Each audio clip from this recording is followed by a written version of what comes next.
afternoon, everyone. On behalf of the UNH Marketing and Advertising Club, we are thrilled to welcome you to this year's Summit for Marketing and Advertising Careers. My name is Emma Guanini, and I am the president of MAC. Thank you all for joining us today. It's exciting to see such a fantastic turnout for this event. This marks the ninth year of Smac, and we're so proud to continue this tradition. A special thank you to all of our guest speakers who have traveled here to share their insights and experiences with us today. We're excited to hear from industry leaders representing companies like Planet Fitness, Digitas, Forrester, Area 23, Chewy, Garnet Hill, Panera Bread, Timberland, IAPP, Havas Media Group, Stonyfield, and Fidelity. This event wouldn't be possible without you, and we are incredibly grateful to have you here with us today.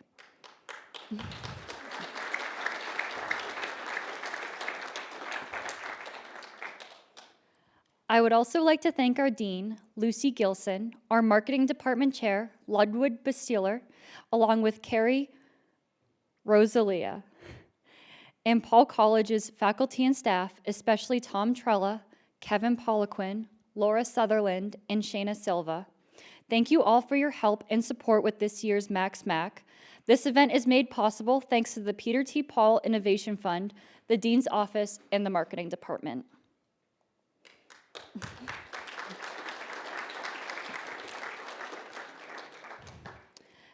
Next, I want to recognize MAC's Board of Director, Maddie Pomeroy, Vice President, Skylar North, Vice President of our chapter of the American Marketing Association, Sam Filippi, Director of Events, Jenny Foy, Director of Outreach, our marketing team, which includes Maddie Nurden as our Director of Marketing, and Laura Holmansky and Zachary Morin as our marketing associates. Also, Chloe Drusendahl, our Director of Web Communications, Jeremy Mako, our Treasurer, and Sarah Morrill, our Secretary. Also, we would like to thank our amazing student ambassadors and the rest of our amazing AMA collegiate team who are helping with this event. Throughout the year, and especially leading up to the event, the team has been working hard to make sure our members have the best possible experience with this club. We would also like to thank our faculty advisor, Diane Devine. Your unwavering support has been instrumental to our success as a club and as an AMA collegiate chapter. We are deeply grateful for all that you do for MAC and AMA. Your vision brought us Smac in 2015, and it's because of you that we are here today, celebrating its continued growth and impact. Thank you for everything.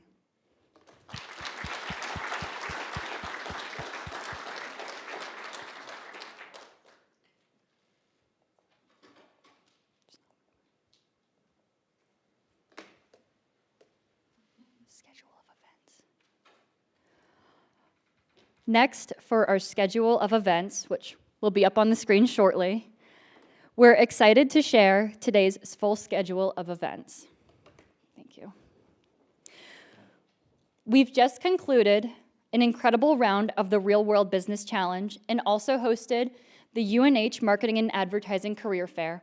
A big thank you to the recruiters who joined us to connect with our students, and a special shout out to Career and Professional Success for their invaluable support in organizing this event. It is almost time for our keynote presentation with Jamie Medeiros. This will be followed by 2 panels with industry leaders from 2 to 3 p.m. and marketing leaders from 3 to 4 p.m. At 4 p.m., we will be hosting the networking reception in the Great Hall, as well as announcing the winners for the Real World Business Challenge.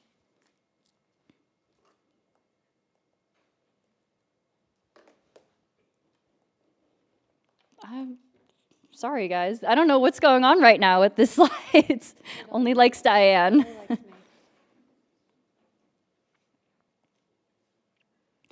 Thank you, Diane. This one? Oh. All right. Now I am pleased to introduce this year's keynote speaker and UNH alum, Jamie Medeiros. Jamie Medeiros joined Planet Fitness in 2000, starting at the front desk at the company's 3rd location before transitioning to the corporate marketing team. As Chief Brand Officer, she leads the brand strategy, overseeing national and local marketing initiatives, creative direction, brand marketing sponsorships, and activations, as well as social media. Throughout her tenure, she has held roles of increasing responsibility, including Vice President of National Marketing. Jamie has been instrumental in shaping Planet Fitness's unique judgment-free positioning, creating iconic marketing campaigns such as Lift Things and No Gym Intimidation. She also played a key role in major sponsorships, including the brand's New Year's Eve celebration in Times Square. Jamie is a proud Wildcat, having earned her bachelor's degree from the University of New Hampshire. Please welcome Jamie.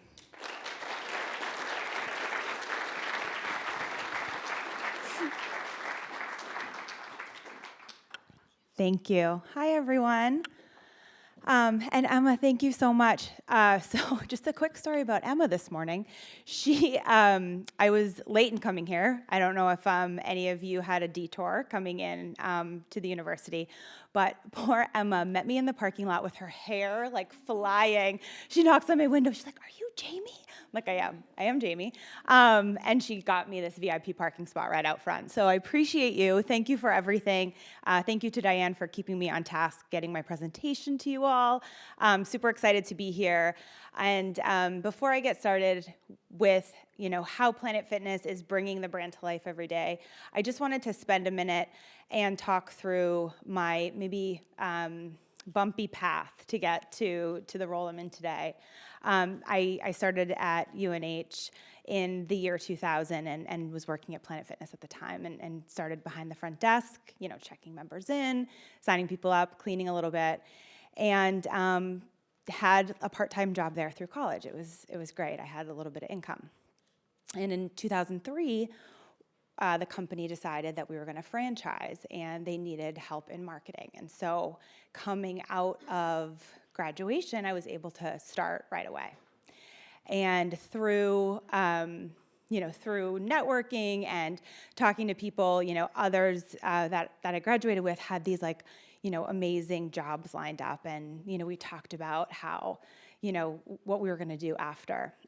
And so just to put into context for you my amazing job coming out of college, I was the first member of the marketing team.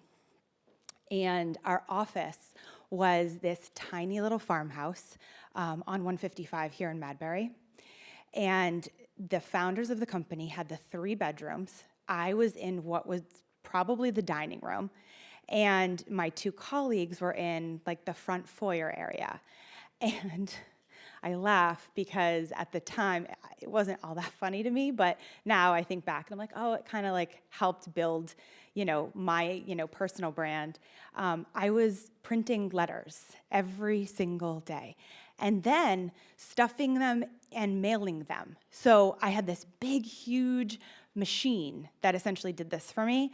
And then I would take them to the post office, and I had this beat up Saturn. So I would roll up to the post office in my beat up Saturn, and I wasn't welcome in the front because of the volume that I was carrying. I had to go through the back to the loading dock area and physically put the letters into the loading dock. And I did that for probably a year and a half, maybe 2 years, until we realized that the one person in the marketing team couldn't keep up with the volume because the brand was growing. And I tell you this because, a lot of my friends had these glamorous jobs and they had all these resources, and here I am stuffing letters. And my parents were like, "What are you doing? You just graduated. Don't you have more skills than this?" Apparently I didn't, but but what it did allow me to do was learn the value of really working hard. When I wasn't printing letters, I was able to learn about the brand and learn about why we do things the way we do them. And so much of what I'm going to share with you today still relates back to the core brand values that were established way back then. So I will say, when you're thinking about what you're going to do after school, or even what you're going to try to attempt while you're in you're on campus, I think hard work definitely pays off, but I also think give yourself a little grace. Let yourself be in the moment, learn from where you're at, and I do think it will pay off. But your road may not be the vision that you have for yourself. So I think, the people that I have met this morning are truly amazing, and let me know if you need a job, because we're always looking for help. But I'm super excited to be here today to talk to you about Planet Fitness and have some really great things to share. And if we have time, I would love to hear from you all a little bit about your relationship with fitness and how you kind of think about that. So I'm going to take the first stab at moving this slide along, Emma. Let's see. All right, here we go. So I feel like I'm so fortunate in my role today because I get to build this amazing brand. And so when we think about that, we definitely talk about a lot of different elements of the brand experience. And so when we were thinking about kind of breaking this down in a really more simple format, it's really setting the vision. And the amazing part about Planet Fitness is that we've had a relatively stable vision since the brand was established back in 1992. We definitely have had to evolve, and I'm going to talk a little bit about where we're at in that evolution today. But I feel really fortunate that our vision for making fitness accessible has really been able to stand the test of time. The other thing that I think that's really important as we think about, who your brand is and what it says, what it's going to say and who it's going to stand for, being really prescriptive and precious about that. Because if you're building the brand for everyone, you're not really building the brand for anyone. And it's okay that everyone, maybe isn't a Planet Fitness member. That's okay for us. But what we want to do is, if you are ready to take a step into fitness, we want to be there to support you. And we're going to talk a little bit about how a couple of our initiatives is really inviting in that community. And I'll talk a little bit about New Year's Eve and how that came to be. And there's other programs that I would love your all's feedback on, again, if we have time. We're relaunching some of our high school summer pass initiatives this year, and I think it's really interesting as we think about younger generations and how fitness is different than maybe it was 25, 30 years ago. And then the other piece of our brand that I find really, really amazing is that our four walls is able to support the communities that we're in. So we're going to talk a little bit about how we've been doing that since day one. And one of our founders said to me, if we do the right thing, we will always win. And it may not feel that way at the time. It might put stress on the business, but always doing the right thing by your members and by the community, you'll win in the end. So I try to remember that every day. And that was 25 years ago, actually, that he said that to me. And I really try to remember that, especially in a franchised brand. We're now a public company. There's a lot that goes into that. But if we always have this vision of doing right by our members, we're going to win. So as we think about setting our vision, I think most of you are familiar with Planet Fitness being the judgment-free zone. But one of the things that we've talked a little bit about over the years is the evolution of that. And I don't know how many of you are Planet Fitness members. Could you raise your hands if you're a Planet Fitness member? It's okay if you're not. So we have this thing in our clubs called the Lunk Alarm. And back in the day, there was this, intimidation factor that was created by what we referred to as a lunk. So somebody that was really into fitness, dropping weights, really intimidating. And so as, we thought about how are we going to welcome people that have never been in a gym before, what we're going to do is we're going to remove that person that's super intimidating for people. Now, that really isn't in our culture quite as much. So as we think about this evolution of judgment-free, we really are talking about the way that we realize judgment-free as a shared mindset of our members and of our prospective members. So I'll talk a little bit more about that as we think about our target and how that's evolved and how we're thinking about that. But I think it's really important for you all to know that even though the realization and the action that takes place in our clubs might be shifting. We're no longer saying lunks aren't welcome. We're saying this is a place where you can belong. So it's still core to our belief system. We're just changing how we talk about that a bit. And I think that has been something that, as people's relationship with fitness has changed, we've talked a lot about how we need to evolve. But I think the thing you'll hear from me a lot today is we still want to be core to who Planet Fitness is as a brand.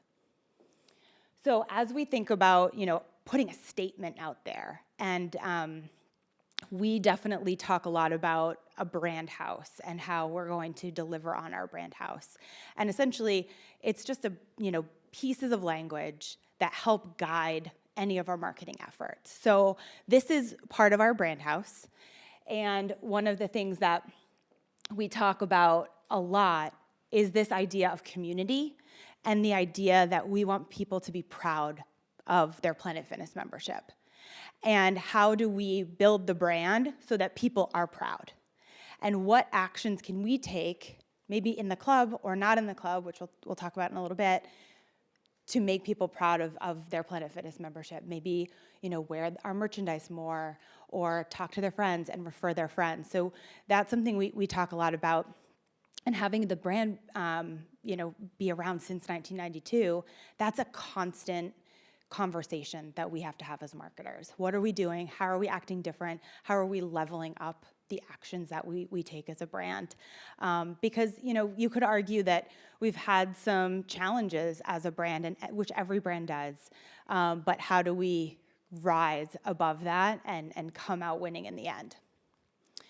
So as we think about this brand house, these pieces that of language that are going to really drive us forward, we talk about a simple promise that we want to make to our team members in the club, we want to make to our members that join, and then we also want to talk to prospective members and what we're going to deliver for them. So really, really simply put, our brand promise is to grow stronger together.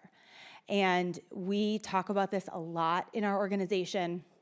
Our CEO talks about it on our earnings calls. It is something that we truly believe, and that helps us develop new campaigns. It helps us understand what actions that we're going to take, what new products we're gonna put in the clubs as we think about wellness and this, this mental health, mental well-being, and how that's so much more present in today's conversation than it ever has been before. How are we going to realize that, and how are we going to help anyone associated with Planet Fitness grow stronger?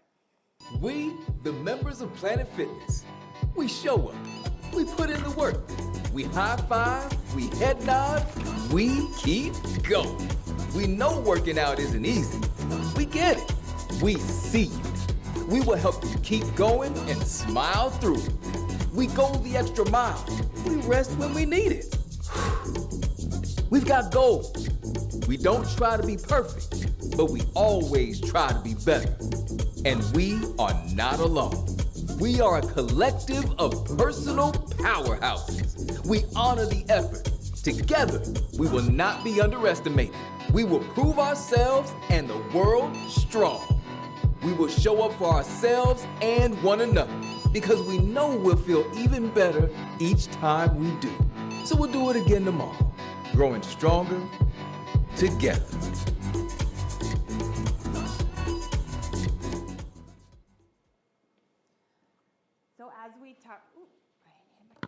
So as we talk about growing stronger together, we also talk about our audience and how that is going to be defined and how we are going to evolve that. And over the past year and a half, 2 years, we've definitely talked about the target audience and how that's different. And again, I'm so excited to maybe hear from you in a little bit, because we talk a lot about how fitness is so different. And when we founded the brand back in '92, it was about welcoming in the beginner and what we refer to as the 80%. So that means that 80% of people today don't have a gym membership or have never. And one of the things that we know and that we've learned is that people have, access to fitness very, very different than they did back in the day. So there's YouTube, there's fitness apps. People's awareness of fitness has changed quite a bit. And so how are we changing and developing our brand and our mission to, to meet them where they are? And so as we think about the community that we want to welcome in, we know that this behavior has changed, and so how are we thinking about that 80% differently? And so when we went in to really take a hard look at this, we looked at key attributes that didn't necessarily abandon a beginner. And when we asked people, how would you categorize yourself in fitness? Beginner, intermediate, advanced, and even people that categorize themselves in the beginner category had downloaded a fitness app, had tried some YouTube workouts, had maybe tried a boutique with their friends and canceled after a few months. So this idea of beginner is very, very different. And how are we adapting our brand and our messaging to attract them? And then what products are we bringing in the clubs to attract them? So it all kind of comes together. And I think if I hit the next green arrow, the video is going to play. So I want to talk a little bit about our new audience, which we call the uplifter. And I'll do that in just a second. The 80%. Those who didn't belong to a gym because they felt too intimidated. This is the audience we've always catered to. Our entire brand, from business strategy and messaging to club design, was created for this non-gym member. But the game has changed. There are more ways to try fitness and more ways to stick with fitness. The 80% has new needs. So we need a new audience approach. Instead of only focusing on age, income, or gym status, we'll now focus on people's beliefs, behaviors, values, and needs. How? We talked to members and prospects and analyzed hundreds of data points. Turns out, they have a few key things in common. I aspire to the idea of being fit and healthy.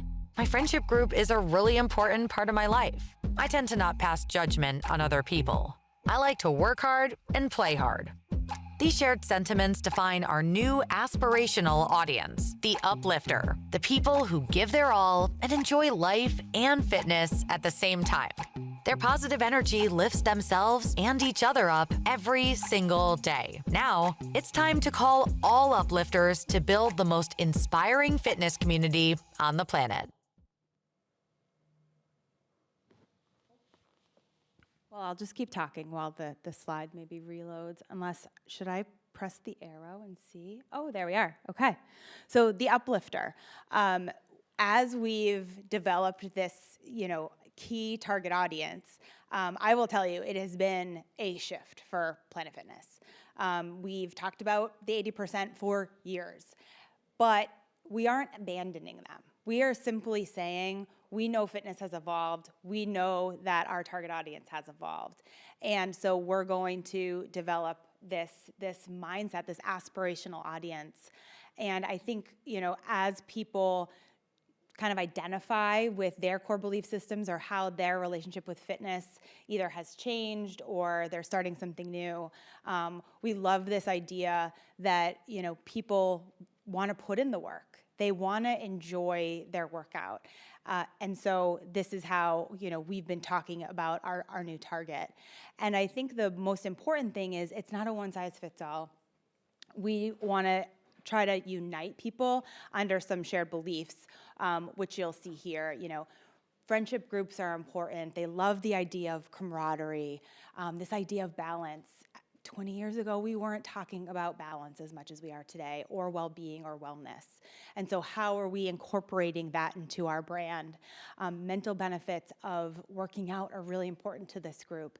And I think what's so interesting is that was probably still present in this target audience of the 80%, but we're going to realize this a little differently and talk about not only beginners, but all fitness levels can get strong at Planet Fitness.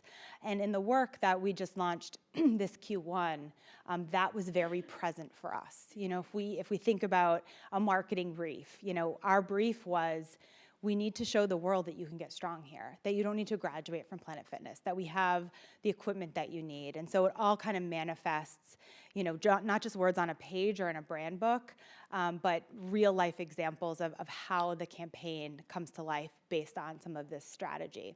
And so when we think about who these people are, again, not a one size fits all. So they want to work out in their own way. They want to, they want fitness to deliver different things for them in their lives. So we talk about them in segments, and we think about people that are younger, that maybe are, in college or just graduated, and things that motivate them, and equipment that we need to have in order for them to feel like they got a good workout and to value a Planet Fitness membership.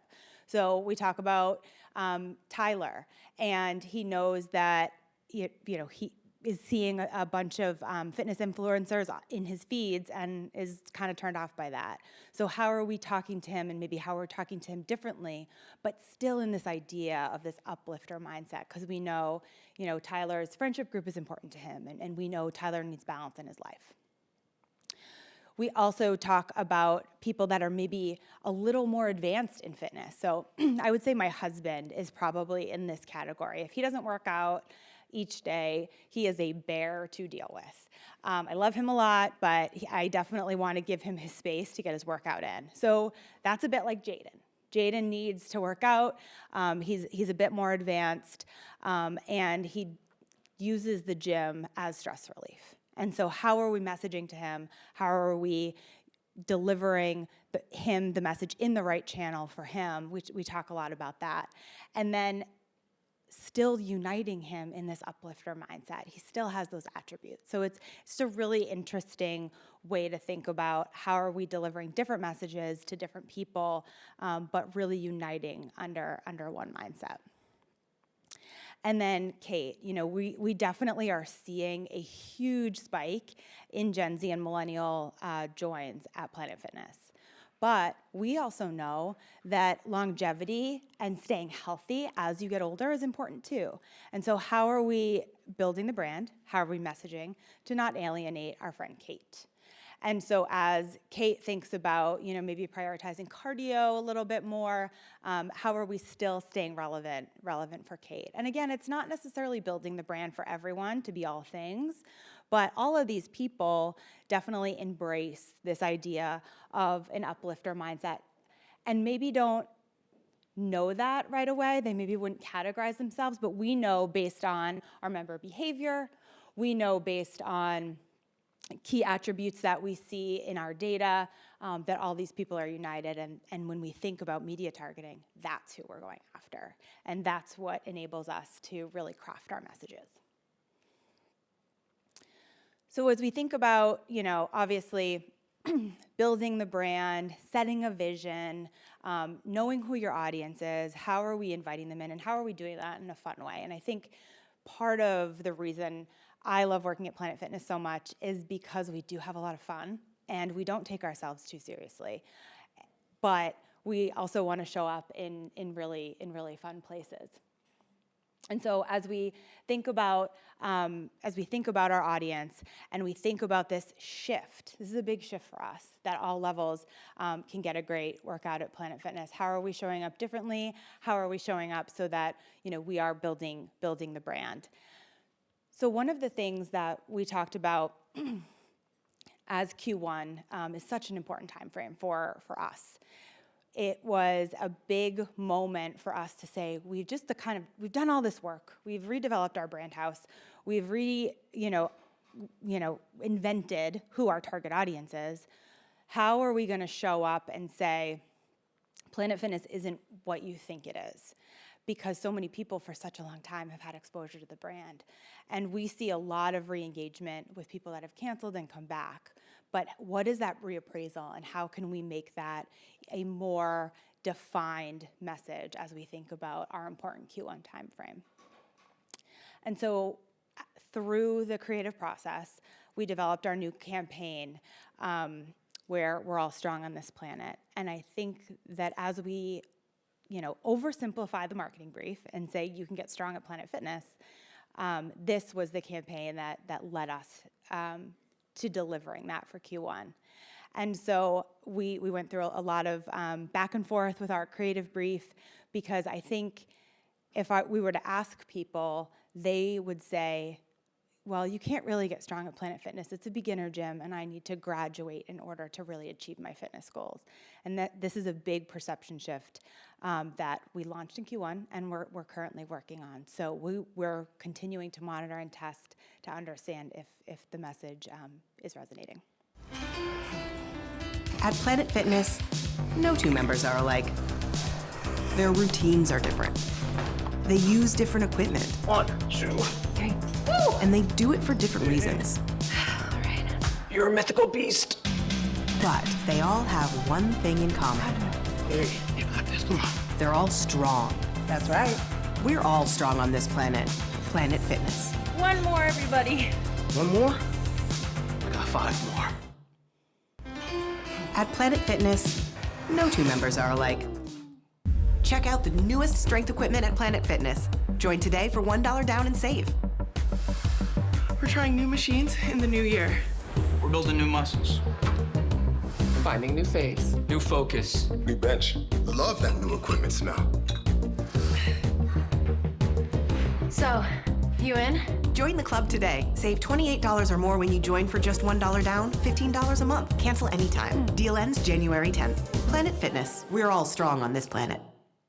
Looking to get stronger? This is your year. Join Planet Fitness today for just $1 down and save. We're stepping it up. Do you think We're not slowing down. We're gonna feel stop this the video? tomorrow. I'm doing it my way. Thanks. If I click, is it going to replay the video? We're Are you gonna- ready for the dumbbell challenge? I am. How many dumbbell Can we pause challenges have that? you done in your life? Thank you. So before we get to the dumbbell challenge, which is actually really fun, I just wanted to take a beat and talk about the last 2 pieces of creative you saw. So obviously the briefing process around strength and leaning into that was a big part of how the Q1 campaign came together. But one of the things that we know as marketers is that you can put a message out there, but if you're not delivering on that promise with your product or in our clubs, then it falls down. And so as an entire organization, we know that strength training is so important for people, starting and continuing in their fitness journey. And it is a bit of a trend right now. We talk a lot about like the Stairmasters. Everyone's daughter wants a Stairmaster.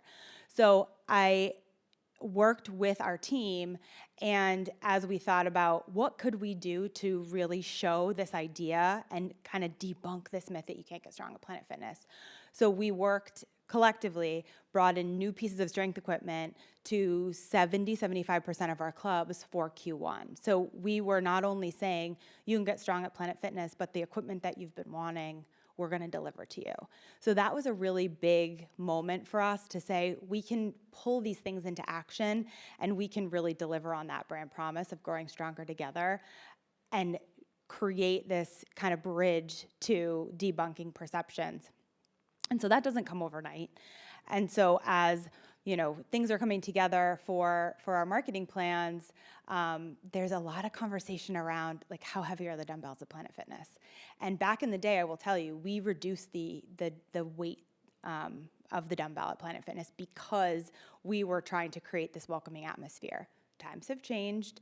We now know that a lunk isn't what it once was, and we want to definitely highlight all of the great strength equipment at Planet Fitness and the great value that our brand delivers. So we did this kind of man on the street social video in Q4 leading up to Q1 to try to really seed this idea that Planet Fitness does have all of this great equipment and you can get strong there.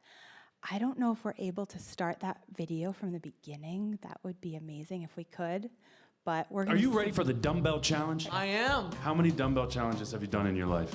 0. To prove that you can get just as strong at Planet Fitness as any other gym, we're taking it to the streets to see if people can tell the difference between a 75-pound dumbbell from Planet Fitness versus an overpriced competitor gym. Which 75-pound dumbbell is heavier? There's literally no difference.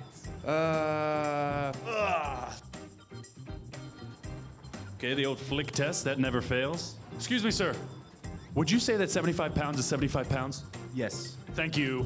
There is one difference. One of these 75-pound dumbbells costs you $15 a month to use, and the other costs $150 a month to use. Would you rather pay $150 a month for a gym or $15 a month for a gym? 15. Why would I pay $100 more to lift the same weights? Dumbbell A? Yeah. Oh, it's from Planet Fitness. Wow. Do you feel like you could get just as defined muscles from Planet Fitness? Absolutely. You know where this dumbbell's from? Oh, man, get out of here, man. Are you serious? And this one, of course, is from where? Some overpriced competitor gym. We're not allowed to say any on camera, so I won't. But gyms like Gym Fitness. Do you prefer the $150 a month dumbbell or the $15 a month dumbbell? The $15 a month dumbbell. Fitness. Did you know that Planet Fitness had 75-pound dumbbells? I didn't think they went up that high. Because some people think you can't get strong at Planet Fitness. If you can't get strong with this, you crazy. $15 a month sounds better. I'm going to Planet Fitness. Well, you know what I always say. They weigh the same, but you don't pay the same. Planet Fitness. Heavy weights, light price, strong choice. I appreciate the laughter. Our talent there, Evan, is pretty amazing too, so we appreciated him. But again, it was a nice way for us to seed this new message, because back in the day when I started and was folding and stuffing letters, we wouldn't have said that. We wouldn't have come out with heavy dumbbells and said, you know, you can get strong here, because that wasn't necessarily where our members were in their journey. But today it is different, and we are seeing really great engagement online with messages like this. So excited that not only is the message working, but we're able to deliver a different experience in club. So I wanted to spend a minute and talk about New Year's Eve, because as we think about, you know, big moments for brands, this was a big one for us. And when we think about, you know, inviting people in, as I mentioned, Q1 is really, really critical for us. But I think what is special about how we approach Q1 and this idea and this intensity around resolutions, we don't talk about it in that way. We talk about it as a triumph or a celebration. And so back about 10 years ago, we did a small activation in Times Square around New Year's Eve, because we wanted to build awareness before our important Q1 timeframe. It went well. It wasn't, you know, that much money from a budget perspective, so it was a little bit of a test. And we decided, because of the time frame and because of the engagement that we received from members and prospects, that we wanted to go bigger with New Year's Eve. And so the thing that is very interesting about the way this comes together is that you would think it was like one media partner, or you call NBC Universal and you give them a bunch of money and you get the deal. It's not the case. So Times Square Alliance is the organization in New York that runs all of the activity in Times Square. And before Planet Fitness was a key sponsor, there was Nivea, there was Cosmo and CoverGirl. And the next brand up to get this sponsorship was MasterCard. And so we knew that kind of after this like initial toe dip into activating in Times Square. And so we kind of raised our hand. And at the time, so this was about 10 years ago, we had maybe 600-700 clubs. So not a ton of exposure. We weren't in that many states even. So we were definitely, you know, the underdog in this conversation. And so myself and a colleague of mine went down to New York and pitched the brand. And we really leaned into this idea of delivering community, delivering a judgment-free experience, and the growth potential that the brand had. So today we're well over 2,000 clubs, 2,700. But at that time, they were looking at us like, who are these women? You have 700 clubs. I have MasterCard like in the bank. Like, what are you doing? But the emotion and what we were able to deliver and how we were able to deliver on our brand promise was what sold us. And we still have the partnership today. It's been 10 years. And we were the first to bring it together and really elevate how you show up and how you make the most out of a sponsorship. So year after year, we're able to renew. But it was such an eye-opening moment for me in my career, because it was showing me that it doesn't necessarily matter if you have the most money. If you have a great story and you have a great brand, you can sell that. And if your actions back that up, people are going to choose you. And I think that's a really important lesson as you think about, you know, what you're doing in your classes, and as you think about career. It is like this idea of do the right thing and bring that to life. And this is why we have the sponsorship today. And we just did some research, which was really fun to understand the impact of New Year's Eve. And we asked this question: what colors do you associate with New Year's Eve? And they said purple and yellow. So that is something that we've been able to deliver on year after year. But it's such a special sponsorship for me because of the reason that MasterCard had all the money in the world and we had nothing. So we were able to sell it, which was pretty amazing. So just wanted to spend a minute on that because I think it kind of ties back to Planet Fitness and our brand purpose. So as we think about this idea of the brand and supporting our communities, I mentioned this a little bit at the beginning of the presentation, really showing up for the communities that you're in and showing up for your customers.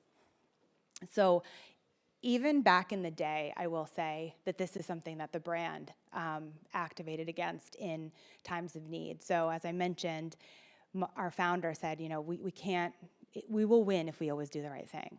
And so during the LA wildfires, we opened up our clubs to anyone, member or non-member, to shower, to come, you know, work out even if they needed to. And it was something that got us a lot of press coverage, yes, but it was also the right thing to do. And I will say, back in the day, so our brand is New England based, so as many of you know who are from New England, you know, we have a lot of weather challenges, whether that's storms or cold. And back in the day, we would do this same thing. If there was a snowstorm and people's power was out for a number of days, we would welcome our communities into our clubs. And I remember having to like write radio scripts or like live reads or call radio stations and like record it over the phone. It was very strange, but it was something that was really, really important to us because again, we want to support the communities that we're in. We want to support our members, but we also want to welcome people in that maybe aren't members and give them an understanding of who we are as a brand. And this is a great opportunity to do that, but again, we're doing the right thing. So the same thing, another example of how there was a situation in Hawaii and we welcomed people in and made t-shirts. The team raised some money, and it's amazing how many of our team members really lean into things like this, that they're so appreciative of working at a place that supports their families and their communities. So it's something that not only is the right thing to do for their community members, but the team members, I think, value it too. And so as you think about, you know, getting employees nowadays, especially in a retail space, is really, really hard. So this is something that we really believe in doing, and our employees can get behind and feel really proud of where they work. So I will wrap up, but I so appreciate you all sitting here and listening to me so intently.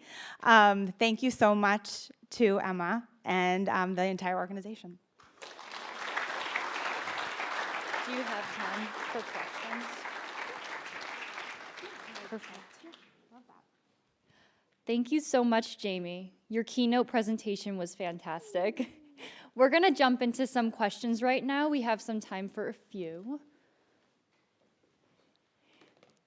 So if anyone, I see Brooke has one right here. If anyone has any questions, feel free to raise your hand. It was nice meeting you. Thanks for coming in. Nice to meet you. Thank you. And I have a membership at the Salem, New Hampshire location, and I really like how you guys have instructional videos too. That's great. I would love to hear more about that. What do you watch them in the club or in the app? In the app while I'm in the club. That's awesome. That's awesome. And one of my questions is, have you ever thought about putting your influence on UNH's campus just because people, in my opinion, I wish I could go home every day and work out because this gym here is way too crowded. Oh, wow. So we are, that's a great suggestion. It's funny because we do some like in-market research here often to understand like what are the young kids doing at that, in the gym.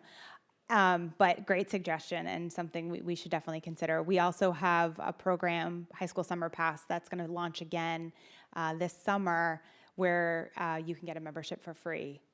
Granted, some of you might be home, but if you're sticking around campus, definitely look out for that. But I will take that suggestion back to the office for sure. It's because people don't really understand the no gym intimidation thing, and that's kind of what keeps me from going there.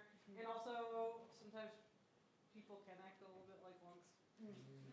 Yep. Well, not the uplifters at Planet Fitness. Well, people also at my local Planet Fitness respect the one treadmill between every user that they don't really do here. Wow. That's something that we started during COVID, and I think people have become accustomed to giving people space, so that's great.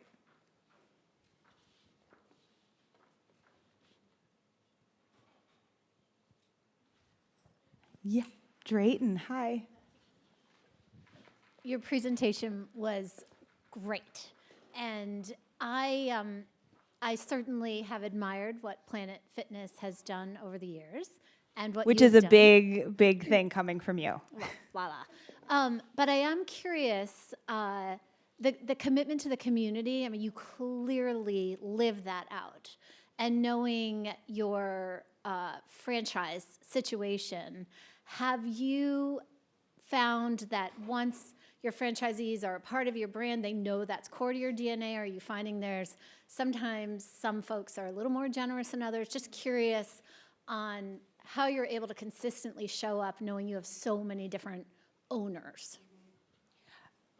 It's a great question, and about 90% of Planet Fitnesses are franchised. So we have 10% of our clubs that are corporate stores, which allows us to test and learn and understand, and also understand the challenges that come with some of our programs. And so to answer your question, we don't have a ton of variety throughout the brand, which I think a lot do.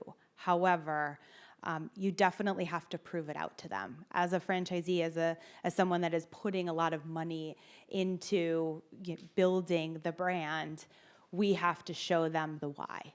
And sometimes that's a return, sometimes that's social sentiment. And so we work really hard with our field team to try to communicate that. But the fact that we do have those corporate locations helps with that narrative. But sometimes, we do have challenging conversations with our franchisees. We push them and they push us. But at the end of the day, the growth wouldn't be there without them. And so it's definitely a relationship that we have to honor and make sure we're coming to the table with the facts. You can go first.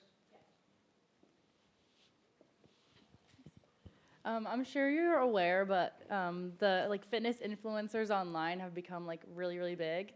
Has Planet Fitness ever thought about partnering with those type of people, or is that not where you want your brand to go? We approach it in a few different ways. So our current strategy, our current best thinking, is we have brand ambassadors, which we call PFFs, Planet Fitness Friends, that post on behalf of the brand, our brand advocates. And then as we think about programs, so New Year's Eve or High School Summer Pass or key moments in time, we will lean into influencers.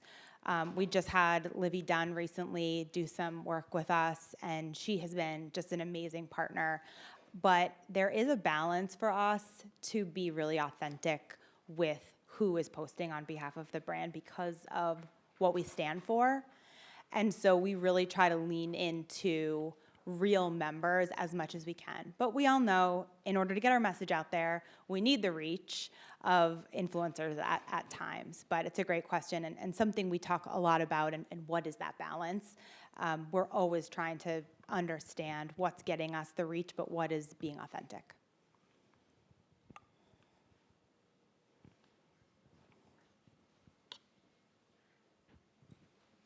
In a franchise business, how do you keep the marketing consistent across all the different franchises? I've worked in a franchise type business before, and I know that it can be difficult to keep that consistency. So how do you guys do that? So as I mentioned, we have a field team that has relationships with our franchisees. I would say all, with a caveat, of the messaging, the creative, comes from our team. And so we do try to keep that consistency. There is local needs that people have and that they want to lean into. So we really try to be flexible, but the brand standard always needs to be met first. But it is a franchise system, and that does come with challenges as it relates to consistency. I will say we have a really amazing franchise base that believes in the brand, so we don't see a ton of variation, but as you think about, launching a campaign, we're very clear that this is the message that we want to communicate, and our field team helps us with that quite a bit.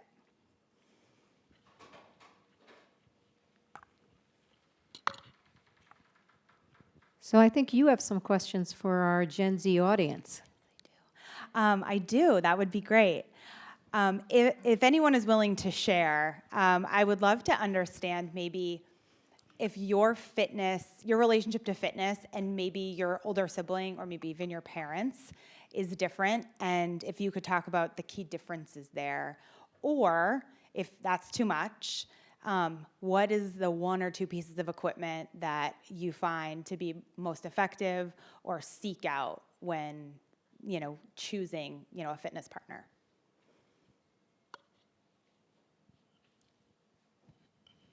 I really like, when I go to Planet Fitness, I really like the Smith machine. And that machine is always taken whenever I go. So that's why I always go in the middle of the day when I have the entire club to myself.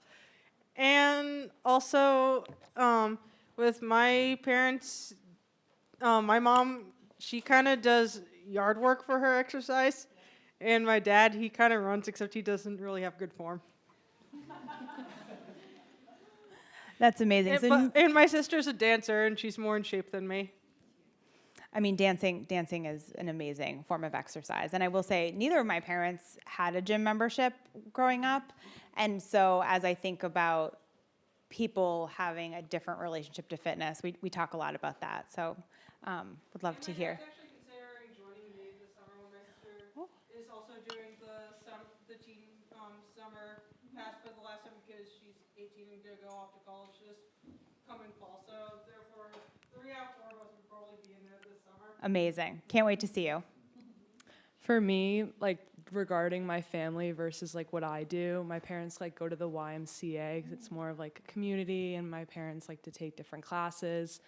But for myself, I enjoy, especially at this gym here, but sometimes it's, like Brooke said, very crowded, having my own little area with my mat and my 2 dumbbells and my medicine ball. I do my own workout. So I feel like Planet Fitness, if there was more room for that, I would definitely maybe consider going to Planet Fitness. That's funny that you say that, having space. When we have asked consumers in focus groups, they have, to build their ideal gym, basics, cardio, strength, and stretching were the top 3, which is really interesting.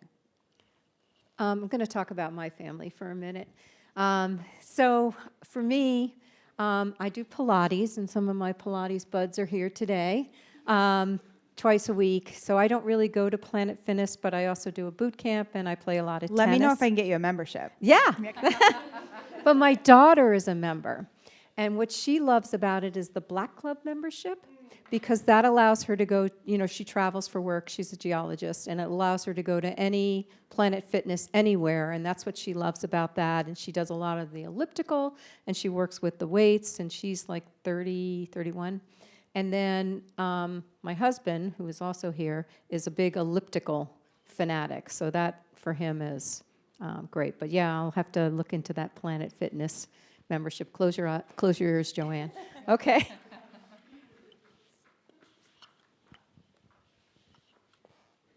I have more of a question, I guess, but I'm a yoga instructor, and my mom is becoming a yoga instructor.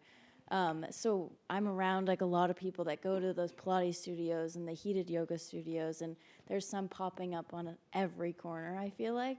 Have you seen like a shift in, have you seen any changes with Planet Fitness with all these studios popping up around and like everyone going to them? What we have seen, so yes, we definitely have seen a shift. I think people's relationship with fitness and their ability or their desire to try new things has changed. And so when we look at our membership, especially younger generations, Gen Z, millennial, we see a lot of people having maybe a yoga or a Pilates membership and a Planet Fitness membership because of the variety of equipment you have access to at Planet Fitness, and also the balance of the value and the price point that we deliver. You're able to have both and be able to kind of flex in and out as you need to, so that it is a bit of a shift for our membership because there's more interest in the category, which is super exciting. And it's exciting for us to think about how are we meeting those people differently, because we're seeing more of that, dual membership behavior. To help share for some of your research, my boys and I belonged to Planet Fitness forever.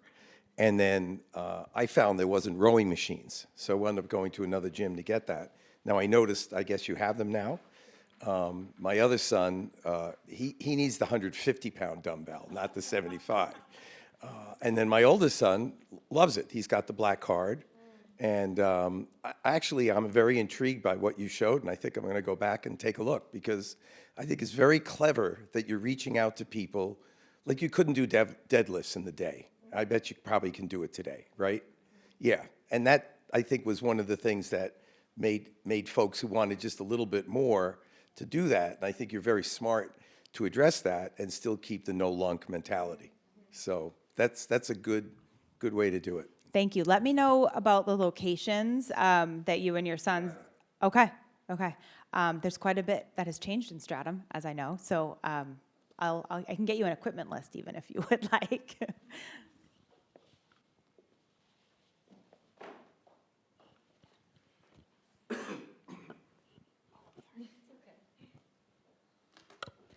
Thank you so much, Jamie.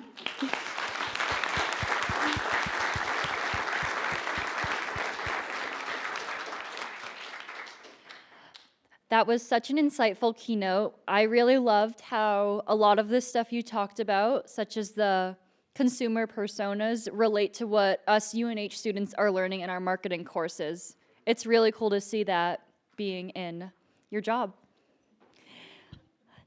As for our audience, we have our industry leaders panel featuring professionals from Garnet Hill, Digitas, Area 23, Panera, and Forrester.